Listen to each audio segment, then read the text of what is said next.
Hi అందరికీ praise lord. ఈ video చూస్తున్న ప్రతి ఒక్కరికి మా రక్షకుని పేట మీకు వందనాలు. ఇదిగో ఈ వీడియో ఏమాత్రము లైకుల కోసం కానీ సబ్స్క్రైబ్స్ కోసం అయితే కాదు, కానీ ఒక్కసారి ఆలోచిద్దాం. ఈ హృదయము, ఈ యొక్క నేల, ఈ యొక్క పంట, ఒక మన హృదయం అనుకుందాం అన్నమాట. మన హృదయము ఏమై ఉన్నది? కల్మాసంతో నిండిపోయి ఉండగా ఏమాత్రము ఫలించే ఒక అవకాశం లేకపోగా దేవుడు ఏం చేస్తున్నాడంటే, నీకు ఈ పొలాన్ని దున్ని ఏం చేసిన కష్టపెట్టి ఉన్నారనమాట.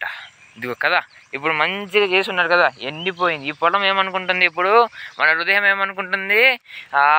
నాకు ఇంకేం లేదు, అంత దున్నేసారు, నాకు ఇంత ఇబ్బంది పెడుతున్నారు, శ్రమలు వచ్చాయి, దుఃఖం వచ్చింది, నష్టం వచ్చింది, శ్రమలు అంటే చెప్పుకోలేంత బాధలు వచ్చాయని భూమి అనుకుంటుంది కదా.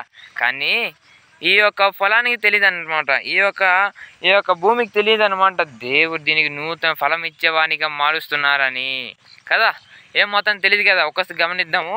ఈ ఫలము, ఈ యొక్క భూమి ఎప్పుడైతే మంచి విత్తనాలు పడుతున్నాయో, అంటే మంచి నీళ్ళ విత్తనాలు అంటే ఇదిగో ఇవి ఉన్నాయి కదా, ఇవి మంచివి కదా. ఇవి ఎప్పుడు పడతాయో, ఇవి ఎప్పుడైతే ఈ భూమిలో వెళ్తాయో అప్పుడే అది ఫలం ఇచ్చేవానిగా మారుతుంది అనమాట.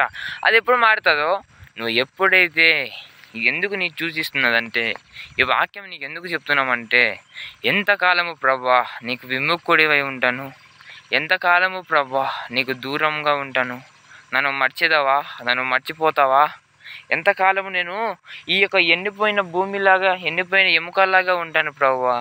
దేవుని సెలవిచ్చుచున్నాడు. ఇదిగో మంచి విత్తనము, నువ్వు ఎప్పుడైతే ఈ మంచి విత్తనాన్ని నువ్వు మంచి భూమిలో నువ్వు ఈ విత్తనాన్ని, ఈ యొక్క పంటని నీ హృదయంలో నువ్వు వేసుకున్నట్లయితే నేను ఖచ్చితంగా ఆయన ఆశీర్వదిస్తారు. నూతనమైన గొప్ప ఫలాలు ఇచ్చే ఒక అవకాశం నీకు దయచేస్తున్నారు అనమాట.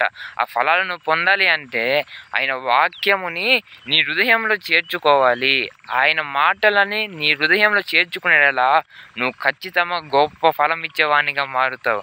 అంతేగాని ఈ అకౌంట్ సబ్స్క్రైబ్ కానీ ఎలాంటి లైకులు కానీ ఏమి కూడా అవసరం లేదు, సరేనా.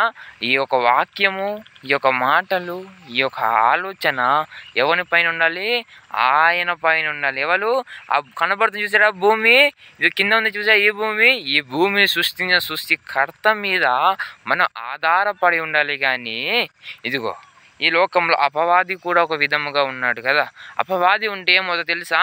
ఇదిగో ఇది కనబడుతుంది చూసా గట్టు, ఈ గట్టు వల్లే మనం మెలిగిపోతాం అనమాట. ఏం మొత్తం ఫలం ఇవ్వకుండా చూడు కనబడుతుంది చూసా గట్లు మధ్యలో, అలా గట్టు వల్లే మనం మెలిగిపోతాం. ఎప్పుడైతే అపవాదికి మనం అవకాశం ఇస్తేనే, అపవాదికి అవకాశం ఇవ్వకుండా దేవునికి మొదటి స్థానం, మొదటి దిశ ఆయన పని మీద పెడితే ఇదిగో ఫలం ఇచ్చేవానిగా నిన్ను మలచి చెక్కి నీ హృదయాన్ని నూతనంగా మార్చడానికి గొప్పగా నిన్ను హెచ్చిస్తారన్నమాట. ఆయన హెచ్చింపుకి మనమందరూ కూడా జోహార్ కొడదామా?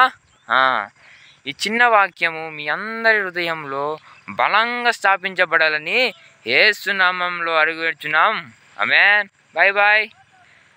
పార్ట్ 2 కోసం మళ్ళీ ఎదురు చూద్దాం. Bye bye.